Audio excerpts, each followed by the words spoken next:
প্রিয় শিক্ষার্থীগণ, তোমরা ডিসপ্লের মধ্যে দেখতে পাচ্ছ যে ওয়ার্ডটিকে, এটাকে তোমরা কি বলো, দি নাকি দা?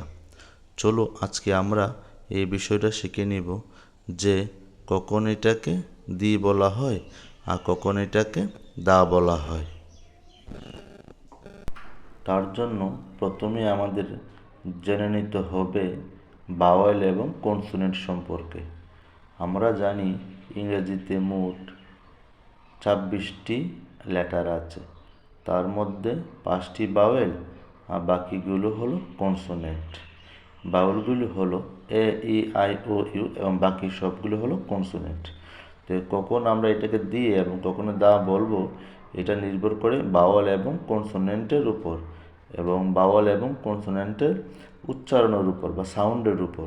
তো প্রথমে আমরা দেখে নিব কখন এটাকে আমরা দি বলবো।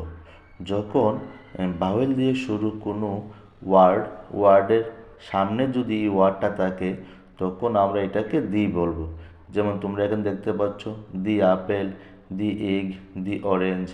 এখানে সবগুলি ওয়ার্ডই ভাওয়েল দিয়ে শুরু হয়েছে, তার জন্য এখানে এই ওয়ার্ডটিকে আমরা দি বলেছি, দি আপেল, দি এগ এবং দি অরেঞ্জ। তাহলে আশা করি তোমরা বুঝতে পারছো কখন এটাকে আমরা দি বলবো। তাছাড়া এখন আমরা বুঝবো যে এই ওয়ার্ডটিকে কখন আমরা দা বলবো। তো দেখো এখানে 3টি উদাহরণ দিয়ে বোঝানো হয়েছে যে 3টি ওয়ার্ড হলো বুক, যা কনসোনেন্ট দিয়ে শুরু হয়েছে, পেন এটিও কনসোনেন্ট দিয়ে শুরু হয়েছে এবং বয় এটিও কনসোনেন্ট দিয়ে শুরু হয়েছে। তার আগে যদি এই ওয়ার্ডটা বসে, THEE ওয়ার্ডটা বসে, তখন এটাকে আমরা দা বলবো, কারণ কিন্তু পরবর্তী সবগুলি ওয়ার্ডই কনসোনেন্ট দিয়ে শুরু হয়েছে। তাহলে তোমরা বুঝতে পেরেছো যে কখনো এটাকে দিয়ে কখনো এটাকে আমরা দা বলবো। আচ্ছা, এখন তাছাড়াও একটি ব্যতিক্রমী নিয়ম আছে। অনেক সময় লেটারের উপর নির্ভর না করে ওয়ার্ডের সাউন্ডের উপর নির্ভর করে।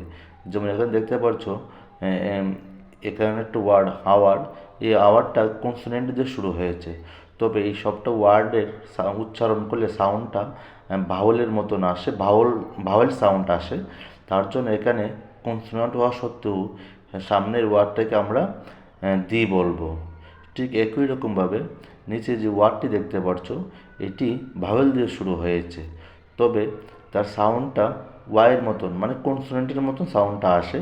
তার জন্য এটা ভাওয়েল থাকা সত্ত্বেও এখানে আমরা দি না বলে এটাকে দা বলবো, দ্য ইউনিভার্সিটি। তো তোমরা বুঝতে পারছো যে শুধু লেটারের উপর নির্ভর নয়, যে ওয়ার্ডের সাউন্ডের উপর নির্ভর করে কখনো আমরা দি বা কখনো আমরা দা বলবো। তো আশা করি তোমরা বুঝতে পেরেছো যে THE এই ওয়ার্ডটাকে কখন আমরা দি কখন আমরা দা বলবো। তো তোমরা যারা এই বিষয়গুলি আরও শিখতে চাও, গ্রামারের বিভিন্ন টুকিটাকি বিষয়গুলি, তোমরা আমরা এই চ্যানেলটিকে সাবস্ক্রাইব করে দিও। এছাড়া কোনো বিষয় যদি জানতে ইচ্ছা হয় গ্রামারের, অথবা এই বিষয়ে যদি কোনো প্রশ্ন থাকে, তোমরা কমেন্ট বক্সে বলতে পারো।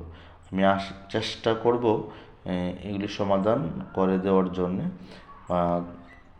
ভিডিওর মাধ্যমে তোমাদের বুঝিয়ে দেওয়ার জন্যে।